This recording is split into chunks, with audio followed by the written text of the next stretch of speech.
Assalamualaikum. Today we will discuss about the lecture number 7. In this lecture we will discuss about the electrochemical series. तो अगर हम electrochemical series की बात करें तो it is a list of element or ions that are arranged in increasing or decreasing order of their standard reduction potential values is called electrochemical series. तो electrochemical series के अंदर जो elements और ions होते हैं उनको arrange करते हैं बाय द इंक्रीजिंग और decreasing order of the standard reduction potential values. तो इसको रिकमेंड किसने किया था इलेक्ट्रोकेमिकल सीरीज को? It is recommended by international union of pure and applied chemistry, जिसको हम इन शॉर्ट IUPAC बोलते हैं। इलेक्ट्रोकेमिकल सीरीज के अंदर हम देख सकते हैं कि जो एलिमेंट्स हैं उनको अरेंज किया गया है स्टैंडर्ड रिडक्शन पोटेंशियल के अकॉर्डिंग। तो SRP ये है हमारे पास स्टैंडर्ड रिडक्शन पोटेंशियल है और ये सारे एलिमेंट्स और आयंस दिए गए हैं। अब प्रीवियसली भी हमने लेक्चर के अंदर देखा था कि जो हाइड्रोजन होता है इसको हम स्टैंडर्ड के तौर पे या रेफरेंस के तौर पे लेते होते हैं और इसका जो स्टैंडर्ड रिडक्शन पोटेंशियल की वैल्यू होती है वो 0 होती है। अगर हम इलेक्ट्रोकेमिकल सीरीज के अंदर देखें हाइड्रोजन की जो वैल्यू है वो 0 है और हाइड्रोजन से जैसे जैसे हम अबव जाते हैं ऊपर की तरफ जाते हैं तो स्टैंडर्ड रिडक्शन पोटेंशियल की वैल्यू नेगेटिव में जा रही है, मीन्स कि डिक्रीज हो रही है। और जैसे जैसे हम नीचे की तरफ आते हैं स्टैंडर्ड रिडक्शन पोटेंशियल की जो वैल्यू है वो इंक्रीज कर रही है, पॉजिटिव में आ रही है। तो जैसे जैसे हम ऊपर जाते हैं वैल्यू डिक्रीज कर रही है कि इट मीन्स कि इनकी जो रिड्यूसिंग प्रॉपर्टीज हैं वो इंक्रीज कर रही हैं, मीन्स कि ये खुद तो ऑक्सीडाइज होंगे लेकिन दूसरों को क्या करेंगे, रिड्यूस। तो ये गुड रिड्यूसिंग एजेंट्स होते हैं। इसी तरह से जो स्टैंडर्ड हाइड्रोजन के नीचे वाले एलिमेंट्स हैं इनके अंदर ऑक्सीडाइजिंग प्रॉपर्टीज ज़्यादा हैं, खुद तो रिड्यूस होता है लेकिन दूसरों को ऑक्सीडाइज करते होते हैं and they are good oxidising agent. अगर हम इलेक्ट्रोकेमिकल सीरीज के अंदर हाइड्रोजन से ऊपर की तरफ देखें तो मोस्टली जो सी हैं वो मेटल्स हैं। लिथियम है, पोटाशियम है, बेरियम है, कैल्शियम है, सोडियम है, मैग्नीशियम है, एल्यूमिनियम वगैरह, ये सारी की सारी मेटल्स हैं and metals are the good reducing agents. इसके अलावा अगर स्टैंडर्ड हाइड्रोजन के नीचे की बात करें तो वहाँ पे मोस्टली नॉन मेटल्स हैं, जैसे ब्रोमीन है और इसके नीचे और भी हैलोजन्स आएंगी, फ्लोरीन, क्लोरीन वगैरह। तो नॉन मेटल्स जोन से होती हैं, they are good oxidising agents. अब ये इलेक्ट्रोकेमिकल सीरीज हमें डिफरेंट जोन सी हैं उसकी एप्लीकेशन उनको हम स्टडी करते हैं। जो फर्स्ट वन है that is the prediction of feasibility of chemical reaction. Feasibility of chemical reaction को हमने प्रीवियस लेक्चर के अंदर भी देखा था कि जब ओवरऑल सेल के जो पोटेंशियल की वैल्यू होती है पॉजिटिव होती है तो it means the reaction is feasible, और अगर ये वैल्यू नेगेटिव होती है तो it means the reaction will never take place. तो वही बातें लिखी हुई हैं कि जब जो स्टैंडर्ड रिडक्शन पोटेंशियल की वैल्यू है वो पॉजिटिव होगी और वो लाइन करता है below the standard hydrogen electron, तो इनके अंदर कैपेसिटी होती है, स्ट्रॉन्ग टेंडेंसी होती है टू गेन द इलेक्ट्रॉन और ये खुद तो रिड्यूस होते हैं and act as a strong oxidizing agent. ये नॉन मेटल्स की बात हो रही है। इसी तरह से जिनका पोटेंशियल नेगेटिव होता है और ये लाई करते हैं above the standard hydrogen electron, इनके पास स्ट्रॉन्ग टेंडेंसी होती है टू लूज द इलेक्ट्रॉन। ये खुद तो ऑक्सीडाइज होते हैं लेकिन रिड्यूसिंग एजेंट के तौर पर एक्ट करते होते हैं। इन शॉर्ट हम कहते होते हैं कि जो मेटल्स होती हैं जो कि अबव लाई करते हैं दे आर इलेक्ट्रोपॉजिटिव और जो बिलो लाई करती हैं non metals they are electronegative. इसके बाद जो सेकंड प्रॉपर्टी है इलेक्ट्रोकेमिकल सीरीज के that is the calculation of voltage and electromotive force of cell. EMF हम बोलते होते हैं इलेक्ट्रोमोटिव फोर्स। तो गैल्वेनिक सेल के अंदर दो हाफ सेल्स होते हैं, एक ऑक्सीडेशन हाफ सेल होता है और एक रिडक्शन हाफ सेल होता है। तो ऑक्सीडेशन जो सी होती है वो एनोड पे होती है और जो रिडक्शन होती है वो कैथोड पे होती है। तो इसमें हम जो रिएक्शन डिस्कस कर रहे हैं वो बिटवीन जिंक एंड कॉपर है। तो जिंक के ऊपर ऑक्सीडेशन होती है क्योंकि उसको हम एनोड पे लेते होते हैं, कॉपर के अंदर रिडक्शन होती है क्योंकि उसको हम कैथोड पे लेते होते हैं।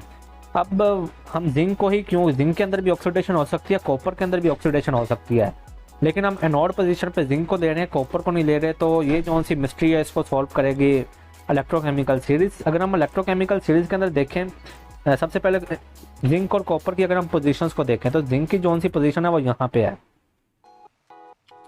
ठीक है, और उसके बाद जो कॉपर की पोजीशन है वो यहाँ पे है।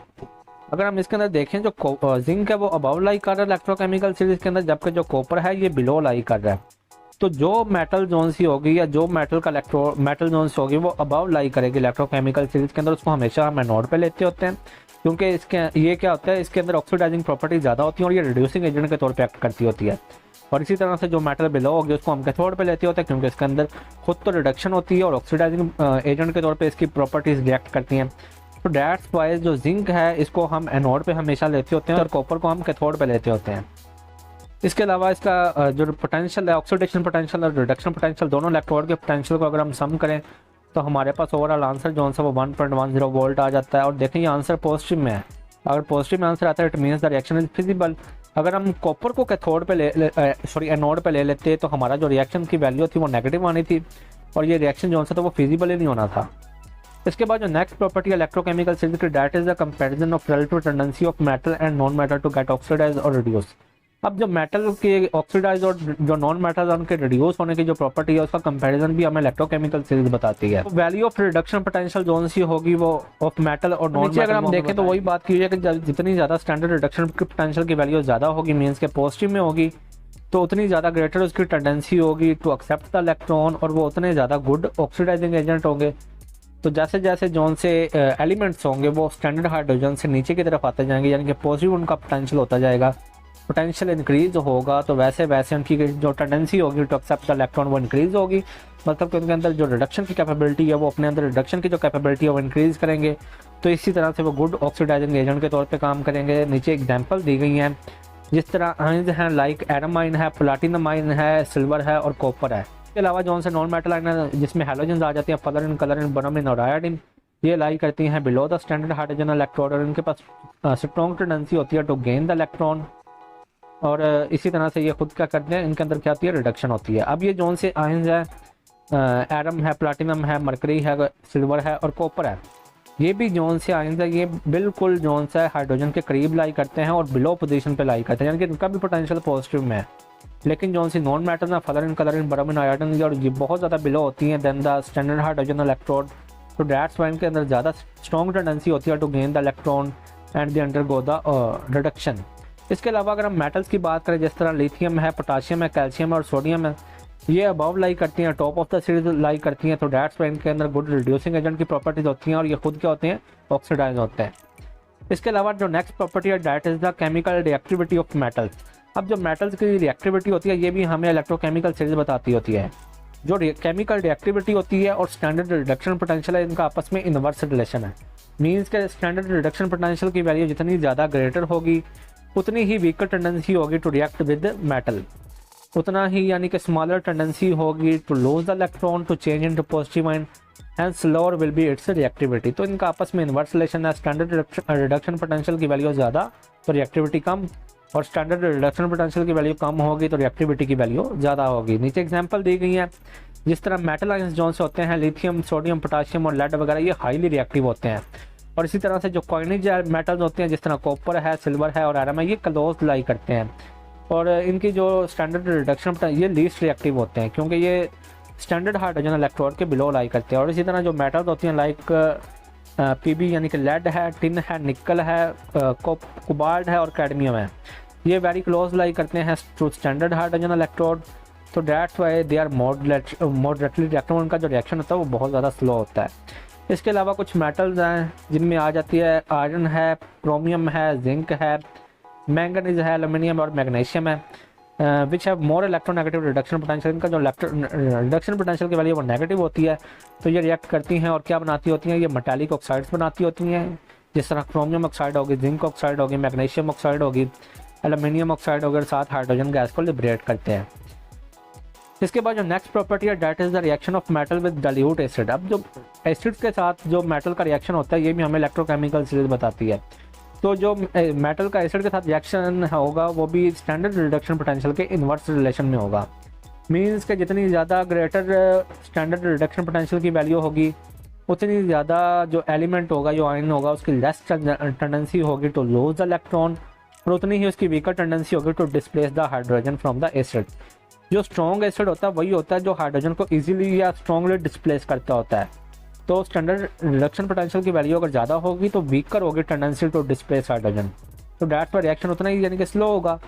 इसी तरह से जब स्टैंडर्ड रिडक्शन पोटेंशियल की वैल्यू बहुत ज़्यादा कम होगी, मीन्स के मेटल्स की बात हो रही है, तो उनकी जो टेंडेंसी होगी टू डिस्प्लेस द हाइड्रोजन वो ज़्यादा होगी, तो ये गुड रिएक्शन देंगे। यानी कि मेटल जो होते हैं वो एसिड के साथ अच्छा रिएक्शन देती है, जबकि जो नॉन मेटल होती हैं वो गुड रिएक्शन नहीं देते। नीचे एग्जांपल दी गई है कुछ मेटल है जिस तरह एरम है, प्लैटिनम है और मरकरी है और कॉपर वगैरह, इनकी हाई पॉजिटिव वैल्यू होती है पोटेंशियल की, तो ये डो नॉट ये हाइड्रोजन को लिबरेट नहीं करते, तो ये जो है एसिड के साथ रिएक्शन नहीं देते। इसके अलावा मेटल्स की बात करें जिस तरह जिंक है, मैग्नीशियम है और कैल्शियम वगैरह, ये टॉप ऑफ द सीरीज लाई करते हैं, उनकी जो पोटेंशियल की वैल्यू बहुत ज़्यादा लो होती है, तो that's why they liberate the hydrogen gas and they react with acid. इसके बाद जो लास्ट प्रॉपर्टी है इलेक्ट्रोकेमिकल सीरीज की, that is the displacement of one metal by another metal from its solution. अब जो एक मेटल की दूसरे मेटल को डिस्प्लेस करने की केमिस्ट्री है इसको सॉल्व करेगी इलेक्ट्रोकेमिकल सीरीज। तो इसमें दो केसेस दिए गए। पहला जो सा केस है इसमें जो आयरन है ये डिस्प्लेस करेगा कॉपर को फ्रॉम CuSO4 कॉपर सल्फेट में से, और जो सेकंड जो सा केस है उसमें कॉपर जो सा वो डिस्प्लेस नहीं कर सकता मैग्नीशियम को फ्रॉम द MgSO4। तो पहले अगर हम रिएक्शन के अंदर देखें तो आयरन है ये कॉपर सल्फेट के अंदर से इसको डिस्प्लेस करेगा और फेरस सल्फेट बना देगा, और जो कॉपर है ये सेपरेट हो जाएगा। तो यानी कि जो आयरन है ये कॉपर को डिस्प्लेस कर सकता है, लेकिन सेकंड केस के अंदर जो जिंक है वो मैग्नीशियम को डिस्प्लेस नहीं कर सकता फ्रॉम MgSO4। तो अगर हम ऊपर इलेक्ट्रोकेमिकल सीरीज के अंदर देखें, पहला जो फर्स्ट केस है उसको हम डिस्कस करते हैं जो कि आयरन और जिंक के बारे में, सॉरी आयरन और कॉपर के बारे में है।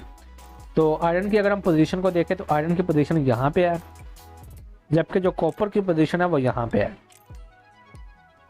अब जो आयरन की पोजीशन है ये अबव है और कॉपर की जो पोजीशन है वो लो है इलेक्ट्रोकेमिकल सीरीज के अंदर। तो जो आयरन है इसकी पोजीशन अबव है तो it can displace the copper from CuSO4, लेकिन कॉपर की पोजीशन जो है वो बिलो है तो कॉपर डिस्प्लेस नहीं कर सकता आयरन को फ्रॉम FeSO4। तो इसी तरह से जो सा सेकंड केस था वो था जिंक और मैग्नीशियम के दरमियान में। तो पहले हम इनकी पोजीशंस को देखते हैं। जो जिंक है इसकी पोजीशन यहाँ पे है और जो मैग्नीशियम है मैग्नीशियम की पोजीशन यहाँ पे है। अब मैग्नीशियम अबव लाई कर रहा है, ठीक है जी, और जो सा जिंक है वो बिलो लाई कर रहा है। तो दैट्स वाई जिंक जो सा वो डिस्प्लेस नहीं कर सकता मैग्नीशियम को फ्रॉम MgSO4। हाँ अलबत्ता मैग्नीशियम डिस्प्लेस कर सकता है जिंक को फ्रॉम ZnSO4, क्योंकि मैग्नीशियम की पोजीशन टॉप पे है जबकि जो जिंक की पोजीशन है वो बॉटम में है। तो ये इलेक्ट्रोकेमिकल सीरीज डिसाइड करेगी कि कौन सी मेटल कौन सी दूसरी मेटल को डिस्प्लेस कर सकती है या नहीं। तो this is all about today's lecture. Okay, thank you, अल्लाह हाफिज़।